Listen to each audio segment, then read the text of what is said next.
이렇게 감동이 되고 이런 것도 참 좋은데 한 번씩은 교리에 대한 설교도 해야 되는데 오늘 마침 본문이 좀 교리에 대한 이 부분, 율법에 대한 그리고 또 복음에 대한 이 부분이 좀 있는 본문이어서 좀 오늘 좀 그날로 좀 잡았습니다. 그래서 좀 정신을 조금 더 차리고 들어주시면 감사하겠습니다. 오늘 본문은 마태복음 5장 17절에서 20절입니다. 제목은 예수님은 율법을 업그레이드 하셨다. Jesus has upgraded the law. 자, 우리 17절부터 20절까지 한 목소리로 우리 함께 읽겠습니다. 내가 율법이나 선지자를 폐하러 온 줄로 생각하지 말라. 폐하러 온 것이 아니요 완전하게 하려 함이라. 진실로 너희에게 이르노니 천지가 없어지기 전에는 율법의 1.1획도 결코 없어지지 아니하고 다 이루리라. 그러므로 누구든지 이 계명 중에 지극히 작은 것 하나라도 버리고 또 그같이 사람을 가르치는 자는 천국에서 지극히 작다 일컬음을 받을 것이요 누구든지 이를 행하며 가르치는 자는 천국에서 크다 일컬음을 받으리라. 내가 너희에게 이르노니 너희 의가 서기관과 바리새인보다 더 낫지 못하면 결코 천국에 들어가지 못하리라. 아멘. 지난주 말씀을 기억하시죠? 지난주 예수님께서는 우리 주변에서 흔히 볼 수 있는 소금과 또 빛을 가지고 천국 백성이 이 땅 가운데서 어떤 역할, 어떤 자세로 살아가야 하는가에 대해서 말씀을 해주셨습니다. 자, 그런데 이번 주 말씀은 뭐냐면요, 예수님께서 이렇게 산상수훈을 가르치기 시작하시면 혹시 듣는 사람들 가운데 오늘날 우리도 마찬가지지만 저분의 가르침은 그러면 뭐 율법은 다 폐기되었고 율법은 필요 없다는 말씀인가? 라고 오해하게 될 가능성이 있기 때문에 사람들이 오해하지 않도록 그런 것 아니다 라는 점을 먼저 산상수훈 가르치기를 본격적으로 들어가시기 전에 분명하게 짚고 넘어가기 위해서 우리에게 주신 말씀입니다. 여러분, 율법이라는 말을 들을 때 어떤 마음이 드나요? 기분이 좋고 뭐 업되고 이러지 않죠. 가슴이 답답해지거나 또 마음이 찔리거나, 그나마 찔리는 건 좀 나은데요, 혹은 무시하고 싶은 마음이 들거나, 뭐 우리에게는 복음이 있는데 뭐 율법 왜 율법 말하지 마, 이런 생각이 들 수 있습니다. 대체로 율법이라고 하는 말은요, 권위주의 뭐 이런 데 연결돼 있고요, 우리의 자유를 억누르는 것이다 이렇게 생각할 수 있어요. 부정적인 느낌을 가져오는 것이죠. 하지만 율법은 하나님의 계명입니다. 그 자체로 선한 것이에요. 유익한 것이에요. 우리를 위해 주신 것입니다. 뭐 하나님이 율법을 뭐 당신을 위해 만드셨겠어요? 아니죠. 우리를 위해 주신 것이에요. 생각해 보세요. 모든 정상적인 국가에는 형법이란 게 있어요. 그래서 나라마다 뭐 조금씩 다르지만 대체로 다음과 같아요. 뭐 사기죄를 저지르면 징역 2년 이상, 절도죄는 징역 3년 이상, 뭐 살인죄는 징역 20년에서 최고는 뭐 사형까지, 이렇게 형법이 다 있단 말이에요. 그게 없는 나라가 없어요. 정말 없는 나라가 있다면 그건 나라도 아니죠. 그건 사실은 그냥 부족 단위인 거죠. 제대로 된 나라라면 형법이 반드시 있습니다. 자, 이런 형법 조항을 쭉 나열해 줄 때 기분 나빠하는 사람이 있다면 그는 어떤 사람일까요? 살인죄는 징역 20년 이렇게 말해줄 때 되게 기분 나쁘네, 이런 사람이 있다면 그 사람은 어떤 사람이죠?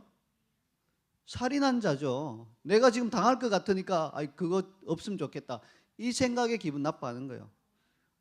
도둑이 제발 저린다고 그런 말 들으면 기분 나빠하는 거예요. 사기꾼도 기분 나빠하는 거예요. 자, 그러므로 그들은요, 할 수만 있으면 이 형법 이런 거 좀 없애면 좋겠다 이렇게 생각하겠죠. 근데요, 선량한 시민은 아니죠. 선량한 시민은 이런 형법이 있음을 감사해야 돼요. 왜 그렇습니까? 형법을 보니까 이거 형이 상당히 무겁네 이런 생각이 들면 보호하는 효과가 있잖아요. 첫째는 나 자신을 보호하죠. 내가 남의 물건을 훔치고 싶은 마음이 있어도 이러다가 걸리면 징역 2년이라는데 감옥에서 2년 동안 있으면 힘들잖아, 이 생각에 안 하게 되죠. 누굴 죽이고 싶은 마음이 있어도 이 사람을 내가 죽이면 너 사형당할 수도 있는데 이러면 이제 내가 보호가 되는 거예요. 그래서 형법은 좋은 것입니다. 또 동일한 원리로 이런 형법이 있기 때문에 뭡니까? 사기꾼이나 도둑이나 살인자가 사회에서 마음대로 활개를 못 치잖아요. 생각해 보세요. 이 형법이 없으면 누가 와서 나를 찔러 죽일 수 있잖아요. 내가 힘이 약하면. 그리고 그 사람은 아무 죄도 뭐 벌도 안 받으니까 쉽게 나를 찌를 수 있는 거예요. 그러나 형법이 있고 경찰이 있고 국가가 있으니까 악한 자들이 나를 위해하지 못한다는 거예요. 그러므로 나는 보호가 되는 거예요. 그래서 이중으로 보호가 되는 거예요. 나 자신도 나를 믿지 못하는데 보호가 되고, 그리고 다른 악한 자들이 나를 상해하는 것으로부터 내가 보호가 되고, 좋은 것이랍니다. 그래서 동일한 원리로 율법은 우리 양심에 제동을 거는 거예요. 하나님의 율법이 우리에게 딱 주어지면 몰랐을 때는 몰라도 이걸 알고 나면 이러면 안 되는구나, 이런 양심의 제동이 걸리죠. 또 다른 이들의 양심에도 동일하게 적용하여서 그들이 나에게 범법하는 것을 막아주는 것입니다. 그래서 우리는요, 율법이 있는 것을 감사해야 돼요. 하나님이 우리에게 율법을 주신 것을 감사해야 됩니다. 법 없는 세상을 생각해 보셨어요? 무법천지입니다. 그래서 어떤 사람이 어떤 사람에게 참 좋은 칭찬 중에 하나가 뭐죠? 저 사람은 법 없어도 살겠다, 이런 게 참 좋은 칭찬이잖아요. 근데 법 없이 못 삽니다. 나는 없이 잘 살아도 법 없으면 무법천지가 되고 무법자들이 나에게 찾아와서 그냥 악한 짓을 저지르기 때문에 살 수가 없어요. 나만 잘 지킨다고 될 일이 아닌 것입니다. 자, 그런데도 어째서 하나님의 백성들마저 하나님의 율법을 주신 것에 대해서 감사하는 마음보다는 그걸 꺼려 할까요? 피하려 하고요? 기분 나빠할까요? 앞서 말씀드린 이유 그대로 우리가 율법을 범한 죄인들이기 때문에 그렇습니다. 하나님의 율법이 죄의 삭은 사망이다 분명하게 규정하고 있죠. 그래서 우리는 본성적으로 우리는 율법을 어긴 자들이라는 걸 우리가 알고 있고요. 그러므로 우리가 고쳐야 되겠다가 아니고 율법이 좀 없어지면 좋겠다, 이렇게 나가는 거예요. 이게 우리 인간입니다. 참 악한 인간이죠. 내가 고쳐야지, 이걸 없애버리자, 이렇게 나오는 거예요. 이게 반역하는 우리 모두의 마음인 것입니다. 바로 그와 같은 그릇된 본성을 가진 사람들이 이 예수님의 산상순을 딱 받으면 어떤 마음이 딱 먼저 일어날까요? 이 가르침으로 인해서 이 목에 가시 같은 율법은 더 이상 지키지 않아도 되는다는 말이구나, 이렇게 오해하고 착각하고 그냥 자기가 그냥 알아서 환호를 하는 거예요. 이 가르침 너무 그럴듯하고 좋습니다. 나는 율법은 필요 없고 이 가르침만 있으면 됩니다 라고 착각할 수 있기 때문에 예수님께서 산상순 시작 부분에서 당신의 의도가 절대 그런 것이 아니라는 것을 분명하게 밝히시기 위해서 지금 이 말씀을 주시는 거예요. 본문 17절을 다시금 함께 읽어보겠습니다. 내가 율법이나 선지자를 폐하러 온 줄로 생각하지 말라. 폐하러 온 것이 아니요 완전하게 하려 함이라. 더 이상 왈가왈부 하지 말라는 말씀이죠. 폐하러 온 것이 아니라는 거예요. 오늘날 완전하게 하려 한다고 하는 말을 오늘날의 표현으로 하자면 저는 이것을 업그레이드 하러 오셨다, 이렇게 표현을 하기를 원합니다. 예수님은 율법을 궁극적으로 더 이상 업그레이드가 필요 없을 만큼 완전히 업그레이드 하려 오신 거예요. 그러면 하나님의 율법의 업그레이드가 필요했나요?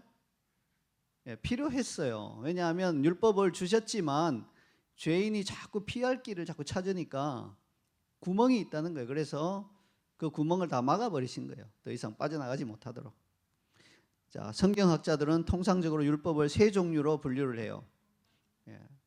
이제 어려운 부분이 들어가고 있어요. 도덕법이 있고요, 의식법이 있고요, 그 다음에 재판법이 있는 거예요. 도덕법은 누구나 알죠. 인간이 마땅히 하나님이 지으신 인간이라면 마땅히 그 양심에 따라서 행해야 되는 그 모든 도덕적이고 윤리적인 것을 규정한 법이 바로 도덕법입니다.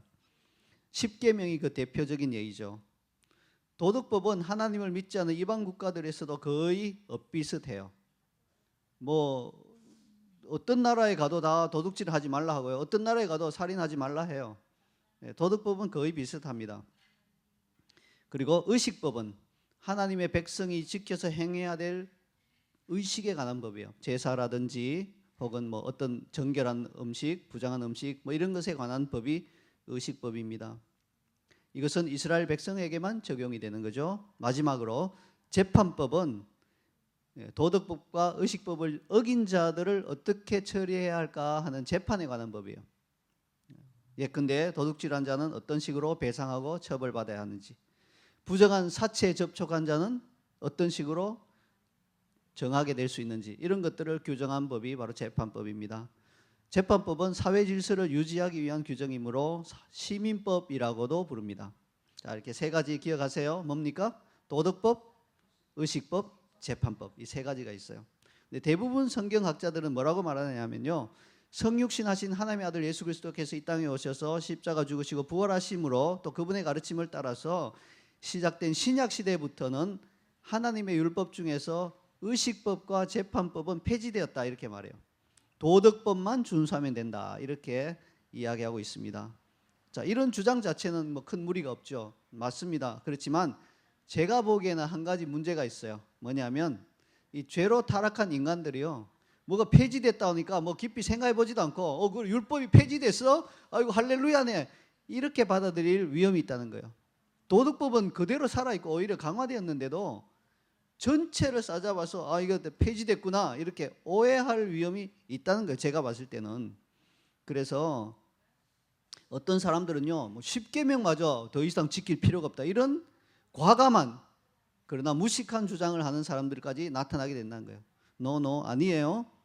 도덕법은 폐지된 적이 없고요, 앞으로도 결코 폐지되지 않을 것입니다.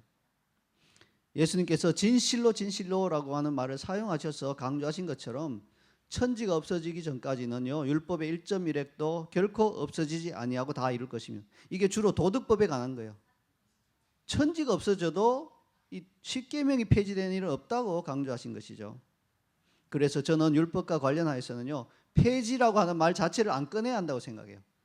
이게 꺼내는 순간 사람들이 그냥 율법이 언제 폐지되나 이것만 막 생각하고 있던 죄인들이 폐지, 그 말 듣는 순간 그냥 자기 좋은 대로 딱 해석할 위험이 있기 때문에. 우리도 그렇잖아요. 우리가 주로 어떤 말들을 들을 때 골라 듣잖아요. 그렇죠? 음식만 편식하는 게 아니에요. 말도 편청해요. 예, 내가 원하는 말을 듣는 거예요. 그래서 똑같은 말을 두 사람이 들어도 전혀 말이 다를 수 있는 거예요. 그래서 이 폐지란 말 듣는 순간 그냥 내 마음에 막 율법 좀 무겁다, 이거 좀 없어졌으면 좋겠다는 마음이 꽉 있는 사람은 와, 그 폐지됐구나, 이렇게 덮어놓고 생각해 버리는 거예요. 그래서 저는 이 폐지라고 하는 말을 좀 별로 안 좋아해요. 자, 그러면 폐지라는 말 쓰지 않으면 어떻게 하라는 말인가요? 무슨 일이든지 좀 반대 의견을 표현하려면 대안이 있어야 되죠. 저의 대안은 이겁니다. 업그레이드. 예수님께서는 율법을 업그레이드 하셨다, 이렇게 받으면 어떨까 싶어요. 뭐 이게 법입니다, 이렇게 하십시오, 이게 아니에요. 절대로 제 의견이 이렇다는 거예요. 로마서 10장 4절을 통해서 우리는 예수님께서 율법을 어떤 식으로 업그레이드 하셨는가 하는 걸 볼 수 있습니다. 자, 10장 4절을 함께 읽겠습니다. 그리스도는 모든 믿는 자에게 의를 이루기 위하여 율법의 마침이 되시니라. 예수님께서는 율법의 마침이 되셨다, 이렇게 표현하고 있어요. 자, 이걸 보고요, 또 율법 폐지론자들은 그러네, 마침이 된다는 것은 끝났다, 폐지됐다, 이 말이네, 이렇게 또 받아들이는, 참 뭐 기회만 있으면 자기들에게 유리하게 받아들이려고 하는 것이죠.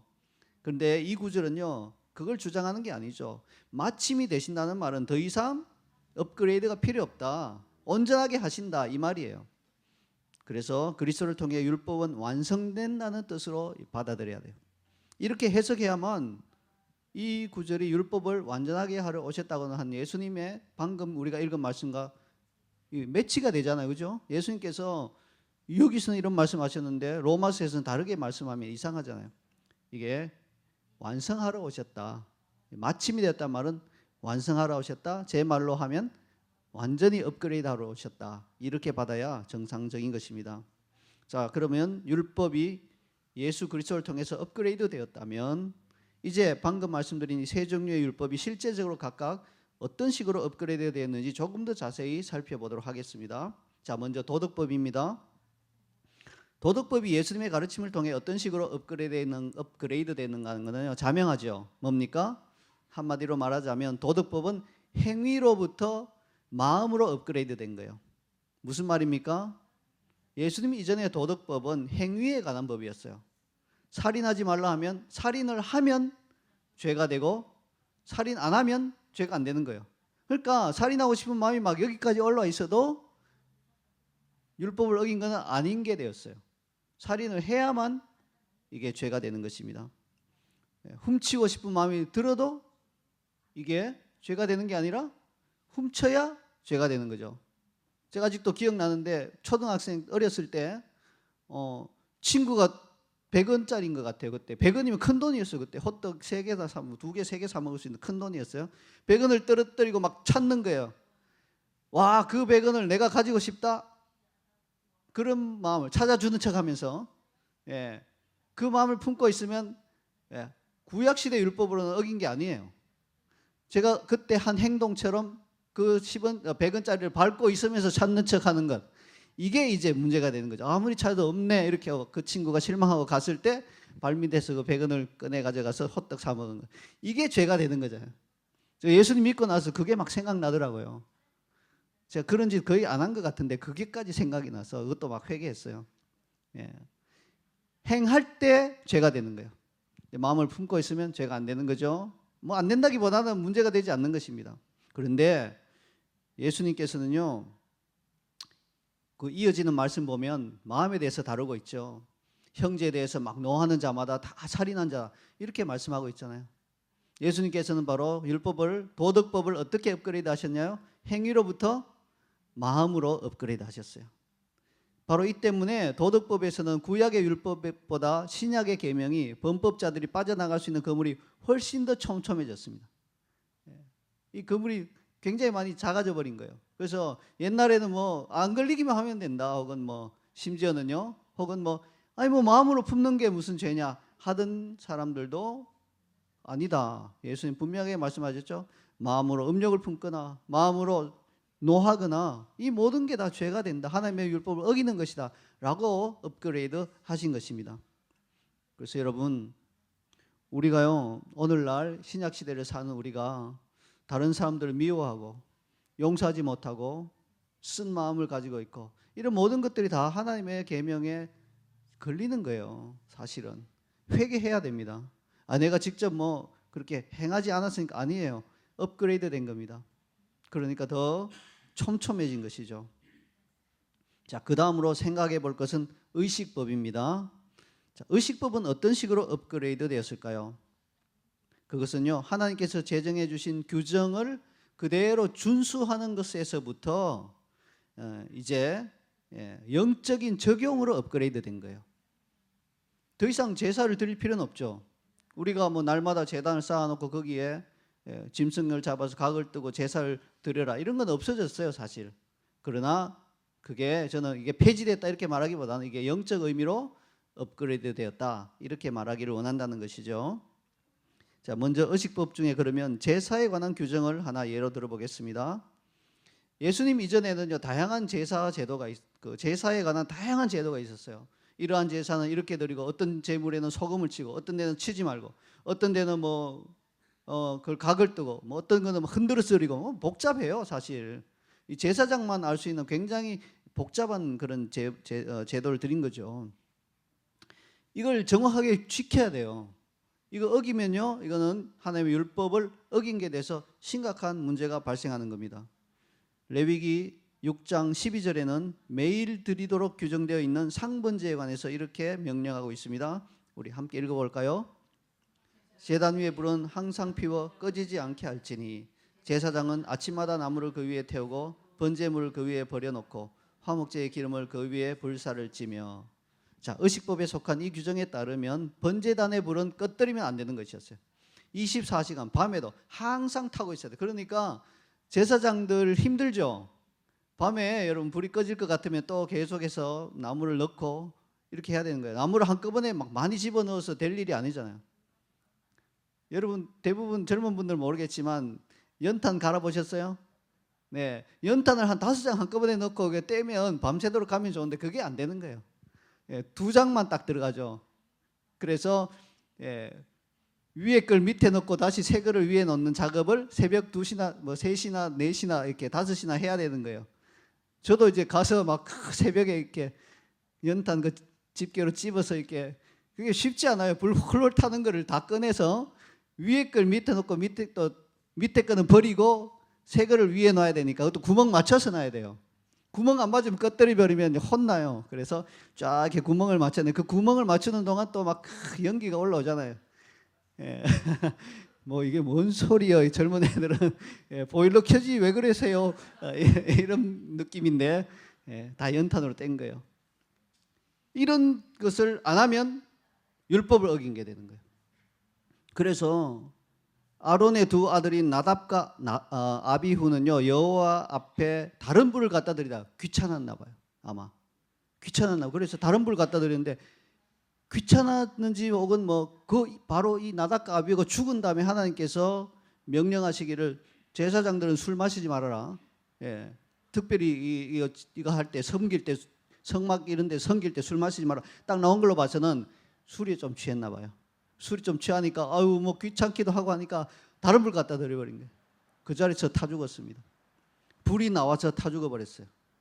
네, 놀라운 것이 옷은 타지 않았어요. 뭡니까? 어떻게 불이 와서 타 죽었는데 옷은 안 타고 사람만 타 죽었어요. 이게 이제 하나님의 심판이라는 명확한 증거죠. 나중에 이제 누가 가보고는 어유 이 사람들 불에 타 죽었네. 아이고 실수했구먼. 불에 너무 가까이 갔구먼.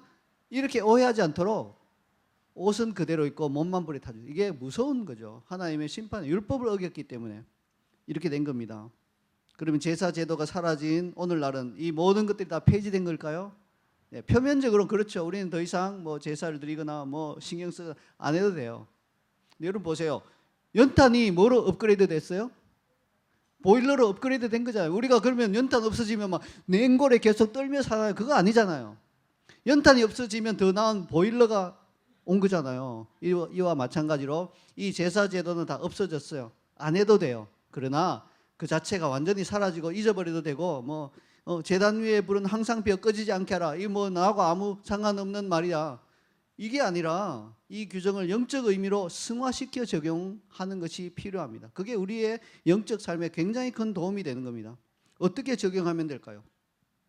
아주 간단하죠. 우리 삶에서 매일 드리는 예배와 기도의 불을 꺼뜨리지 않아야 한다. 이렇게 적용하면 얼마나 좋아요. 그렇죠? 그래서 책상 위에 이 구절을 탁 적어놓고 제단 위에 불은 항상 피워 꺼지지 않게 할지니라 탁 적어놓고 그걸 볼 때마다 예배와 기도의 불은 꺼뜨리면 안 되는 거다. 내 일생에 내가 제사장으로 부름받았으니까, 내가 이 시대의 제사장이니까, 내가 이 말씀을 따라서 항상 중보기도와 또 예배, 이 불길은 매일 꺼뜨리지 않으리라. 이렇게 적용하면 얼마나 좋아요. 이게 바로 승화된, 업그레이드된 의식법을 적용하는 방법이죠. 그 다음 예로요, 의식법 중에 정하고 부정한 짐승에 관한 그런 법을 생각해 보겠습니다. 곤충까지 포함이 되죠. 복잡해요. 처음 들어보는 이름이 나오죠. 칠면석척 이렇게 해서 이게 뭔가 했는데 가만 보니까 이게 카멜레온이더라고요. 그리고 처음 들어보는 이름 새 이름도 나오고 해서 이것들을 먹고 저것들을 먹지 말아라. 복잡한 거예요. 이스라엘 백성은요, 먹을 수 있는 짐승이나 곤충, 그리고 먹을 수 없는 부정한 짐승이나 곤충이 엄격하게 구분되어 있고요. 오늘날까지도 그것을 구분하고 있고, 또 그것을 딱 지켜서 만든 음식을 코셔라고 하죠. 이스라엘 백성은 코셔 음식만 먹고 있습니다. 오늘날까지도 그래요. 우리는 믿는 자들은 안 그러잖아요. 코셔 이런 거 필요 없어요. 그냥 아무거나 먹어도 됩니다. 그러면 이게 다 폐지되었으니까 아무거나 다 먹어도, 아무 음식이나 다 먹어도 되나요? 원칙적으로 됩니다. 음식에 관해서는요 상관없어요. 그러나 개인적으로 내가 이 음식 먹으면 좀 몸이 안 좋아지고 이런 음식이 있잖아요. 이런 것들은 피하는 게 좋겠죠. 그렇죠. 그걸 먹었다고 해서 율법을 어기고 이런 건 아니에요. 그래서 과거에는 부정한 것으로 간주되던 돼지고기든 새우든 게든 아무 음식이나 먹어도 됩니다. 저도 게를 좋아하죠. 게를 좋아하는데 게보다 더 좋아하는 게 게 알러지 있는 사람들 더 좋아해요. 함께 먹으면 그분은 안 먹으니까. 그래서 내가 2인분 먹을 수 있으니까. 근데 또 저 옆에 있는 분은 돼지고기 또 2인분 드시니까 좋잖아요. 저는 돼지고기 또 잘 안 먹는데 이게 제가 율법을 지키기 위해서 그런 게 아니라 그냥 저희 편식이죠. 편식 습관 때문에 그래요. 소세지는 먹어요. 돼지고기로 만들어도. 지난 주 중에 우리 부대찌개 들어있던 소세지를 먹었습니다. 근데 흥미롭게도요, 오늘날 어떤 그리스도인들 중에는 구약의 율법에서 부정하다고 규정한 음식을 지금도 먹지 말아야 한다고 주장하면서 그걸 실천하는 분들이 있어요. 과거에 교도관으로 많은 사형수들에게 복음을 전했던 박효진 장로님이라는 분이 있는데, 그분이 어느 날 집회를 가신 거예요. 이분 집회를 많이 다니시거든요. 집회를 가셨는데 목사님과 담임 목사님과 또 장로님 몇 분이 차를 태워서 식당으로 이제 이동하게 됐어요. 집회 전에 식사하고 집회를 하려고 가면서 음식을 아직 안 정했나 봐요. 저기 장로님 뭐 드시고 싶은 음식 있으면 그리로 가죠.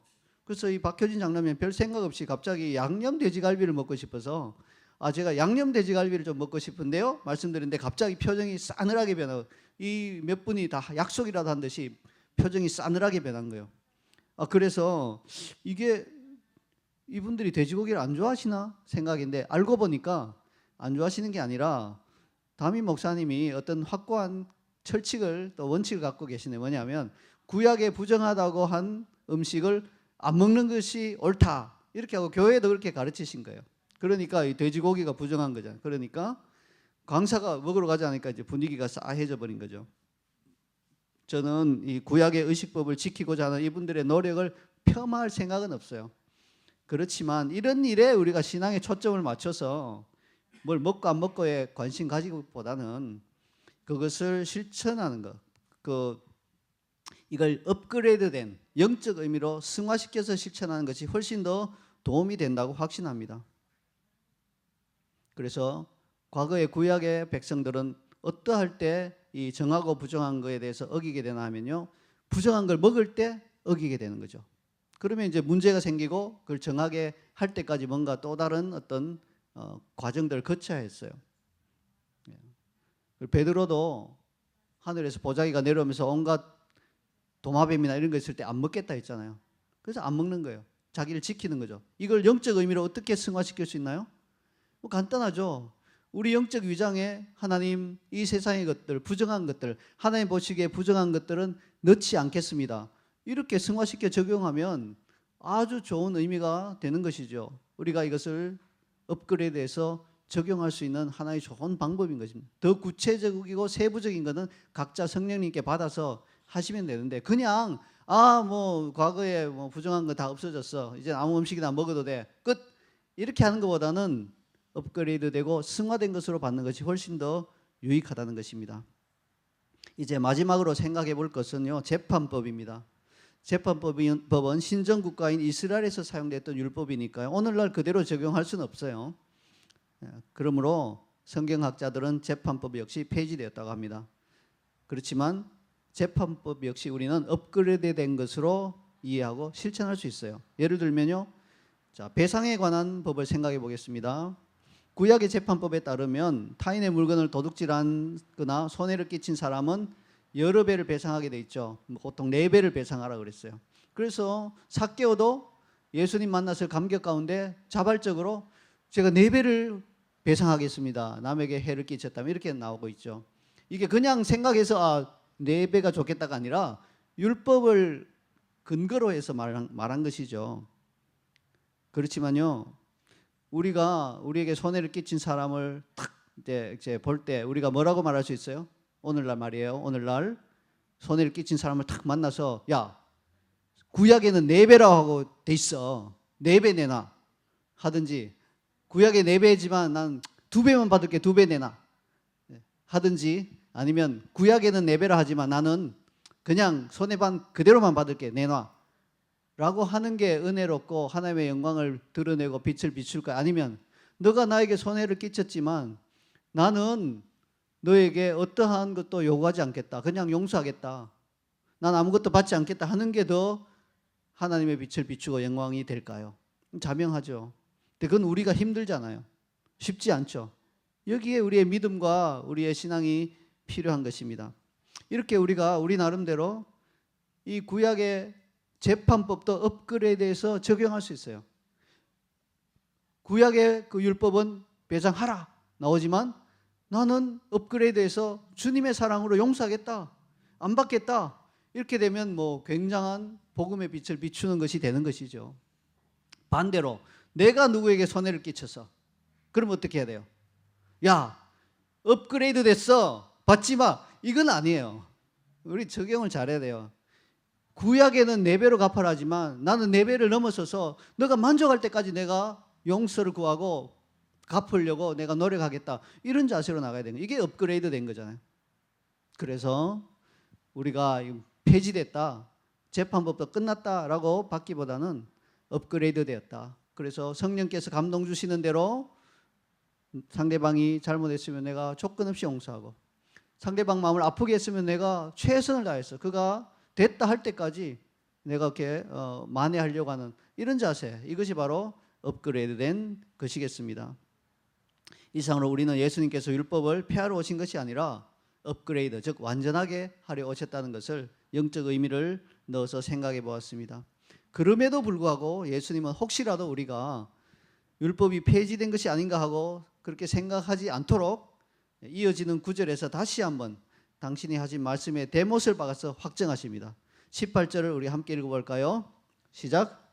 진실로 너희에게 이르노니 천지가 없어지기 전에는 율법의 1.1획도 결코 없어지지 아니하고 다 이루리라. 네, 뭐 맞다고 아멘하고 막 등도 깜빡깜빡 하잖아요. 예, 착각하지 말아라. 천지가 없어지기 전에는 율법의 1.1획도 없어지지 않고 다 이루어질 거다. 율법의 1.1획이라고 하는 말은 히브리어와 헬라어의 특성을 알아야 더 실감나게 다가옵니다. 1점이라고 하는 것은 알파벳, 히브리 알파벳 가장 작은 글자인 요드를 의미해요. 점 하나요.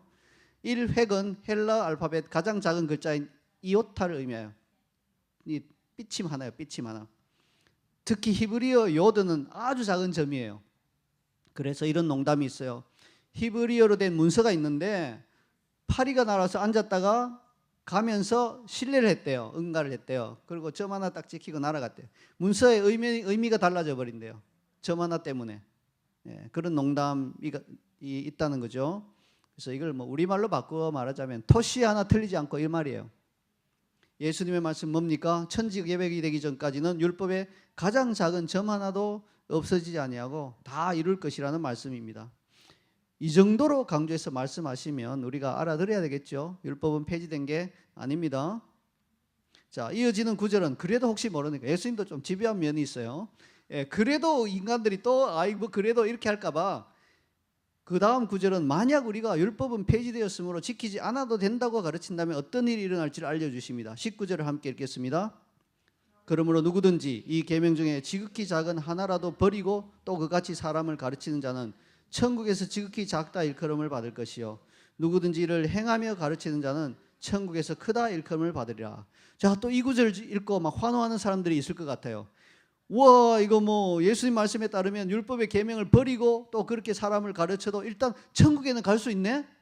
천국에서 지극히 작다 일컬음을 받는다니 말입니다. 막 이렇게 하면서 또 좋아하는 사람도 있을 것 같아요. 근데요, 이 구절은요 어떻게 읽느냐에 따라서 다르게 해석될 수 있어요. 하나님의 계명을 다 지킬 필요가 없다고 가르치는 사람을 일단 천국에 들어가게 한 후에 거기서 지극히 작다 너는 이렇게 할 수도 있고 이렇게 해석할 수도 있고요. 그게 아니라 그냥 천국의 기준으로 보면 그런 말을 하는 인간들은 지극히 작은 인간들이다.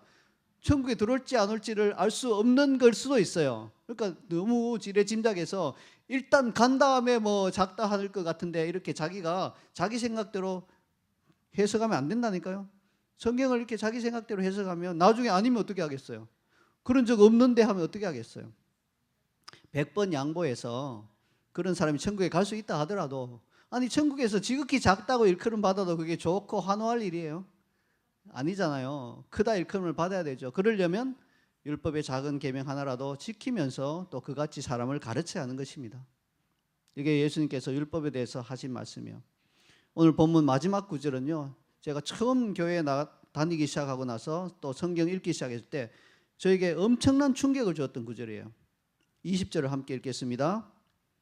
내가 너희에게 이르노니 너희 의가 서기관과 바리새인보다 더 낫지 못하면 결코 천국에 들어가지 못하리라. 여러분이 이 구절을 처음 접했을 때 충격받지 않으셨나요? 저만 그랬나요? 예, 그 당시 저는 교회는 다녔지 아직 예수님을 나의 구주로 믿고 있지 않았기 때문에 이 구절 읽으면서요, 야, 이건 불가능하다. 나의 의가 어떻게 서기관과 바리새인보다 나을 수 있는가? 이 율법을 지키는 그 의가 어떻게 이 사람들보다 나을 수 있겠는가? 이 사람들 성경에 보니까 보통 사람들이 아닌데 내가 어떻게 더 나을 수 있겠는가? 이거는 불가능하다. 그럼 나는 천국에 못 가는 거예요. 확실하구나. 그런 충격을 받았던 거예요, 제가. 비유하자면요, 하나님의 율법을 지키는 데 있어서 나는 자전거 타고 이제 겨우 막 쫄랑쫄랑 이렇게 다니는 사람 같은데 이 사람들은 비행기 타고 날아다니는 사람 같았어요. 얼마나 철저하게 지키는지. 근데 예수님 말씀이 네가 자전거 타고 가는 속도보다 이 비행기 타고 가는 속도를 추월하지 못하면 결코 천국에 들어가지 못하리라 하시는 말씀으로 들리니까 이건 불가능하다. 어떻게 자전거가 비행기를 추월할 수 있겠는가? 이건 안 된다. 이런 생각이 들어서 굉장히 절망했던 그러한 기억이 있습니다. 그렇지만 이제는 분명하게 압니다. 천국에 가는 거는요, 비유하자면 달에 가는 것과 같은 거예요. 그래서 비행기를 타는 것과 자전거 타는 건 이 지구상에서나 그 속도가 비교되는 것이지, 비행기를 타든 자전거를 타든 둘 다 똑같이 달에는 갈 수 없어요. 비행기가 달에 가려고 무리하게 위로 상승하다가는요, 대기권 끝에 올라간 순간 그대로 추락해서 그냥 다 파괴돼 버립니다. 절대 갈 수 없다는 거예요. 자전거는 말할 것 없죠. 아예 뭐 땅에서 들릴 수도 없는 거잖아요. 달에 가고자 한다면 우주를 여행할 수 있는 완전히 다른 교통수단인 우주선이 필요해요. 우주선. 보여주세요. 우주선 그림. 우리 실감 좀 나도록. 네, 실감 나도록 우주선 그림. 여기 달로 가려면 우주선 타고 가야 돼요. 비행기 아무 소용없어요. 자전거 아무 소용없습니다. 그러므로 우리에게 필요한 것은요, 율법을 지키는 데 있어서 서기관과 바리새인의 의보다 더 나은 의를 가지는 것이 아니라 하나님의 의가 되시는 예수 그리스도를 나의 구주로 영접하는 것이에요. 그게 자전거에서 우주선으로 갈아타는 길인 거예요. 근데 이제 바리새인들의 문제는 뭡니까? 끝까지 비행기 타고 갈 수 있다고 고집하는 게 문제잖아요. 그러니까 결국 이 사람들은 자전거 타고 있다가 우주선으로 갈아탄 사람들을 보고 부러워하게 되는 거예요. 나중에 후회하게 되는 거예요. 내가 이렇게 율법을 지키려고 했지만 이게 아니었구나. 율법이 승화되어서 업그레이드 되는데 내가 몰랐구나. 내가 이걸 끝까지 지키면 된다고 착각했구나. 후회하는 날이 오게 된다는 것입니다. 이렇게 예수님을 영접하여 천국 백성이 된 다음에 우리는 이 하나님의 은혜에 감격하면서 이 업그레이드된 율법을 자발적으로 지키게 되는 것입니다. 다시 강조해 드립니다. 예수님이 이 업그레이드 하신 율법을 지킴으로써 천국에 가는 게 아니라 먼저 우리가 예수님을 믿음으로 천국 백성이 되기 때문에 이제는 감사함으로 더 기준이 높아진 업그레이드된 그 율법을 우리가 자발적으로 지키려고 노력할 수 있게 된 겁니다. 여러분, 다 지킬 수 있다는 말이 절대 아니에요. 누구도 다 지킬 수 없어요. 그러나 지키기로 최소한 노력은 할 수 있게 되는 거예요. 그리고 그 노력이 증가됨에 따라서 점점 더 조금씩 더 지킬 수 있게 되는 겁니다. 온전히 지켜지진 않겠지만 점점 더 지킬 수 있게 되는 거예요. 이제 말씀을 맺겠습니다. 오늘 메시지는 교리에 관한 것이어서 다소 딱딱하게 느껴졌을 수도 있습니다. 그렇지만 오늘 이 예수님의 말씀은 산상수훈 교훈 전체를 우리가 어떤 식으로 받아들여야 하는지에 대한 기준을 제시하는 말씀이기에 매우 중요합니다. 우리 자이언 CC의 모든 성도들이 오늘 메시지를 통해서 구약의 율법이 예수 그리스도를 통해서 어떻게 업그레이드되고 완전하게 되었는지 정확하게 이해하고 또 실천할 수 있게 되기를 간절히 소망합니다.